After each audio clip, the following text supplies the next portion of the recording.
கீழாக புரட்டி போடக்கூடிய வல்லமை வாய்ந்தது. அதனால ராகுனுடைய பெயர்ச்சி ரொம்ப முக்கியமாக கருத்தில் கொள்ள வேண்டும். அதுவும் கும்பராசிக்காரர்கள், அதிலும் சதய நட்சத்திரக்காரர்கள் ரொம்ப ஜாக்கிரதையாக கவனிக்க வேண்டிய விஷயம் இந்த ராகு கேத்து பெயர்ச்சி.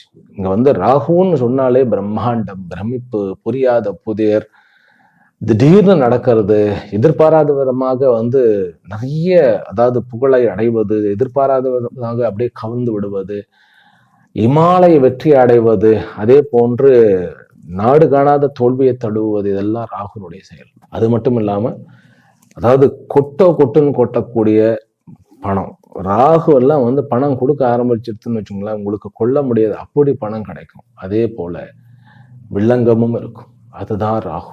ராகு சந்தோஷத்தையும் கொடுப்பார், அதோட பயத்தையும் சேர்த்து கொடுப்பார். இந்த ராகு ஒரு இரவுலயே திடீர்னு பணக்காரன் ஆகிடுவார். இந்த படத்துல எல்லாம் ஒரு பாட்டிலேயே பயங்கரமா பணக்காரன் ஆயிடுவார். அந்த மாதிரி கும்ப ராகு உங்களுக்கு இருக்கிறது, உங்களுடைய ஜென்மத்திலேயே ராகு இருக்கிறது. அப்படிங்கும்போது நீங்க கொஞ்சம் இந்த வீடியோவை தயவு செய்து இறுதி வரைக்கும் பார்ப்பீர்களாக. ஏன்னா பார்த்தா அதுல நிறைய விஷயங்கள் சொல்லிட்டே இருப்பேன். ஏன்னா நமக்கு பலனை பார்த்தா ஓடி போயிடலான்னு தான் தோணும்.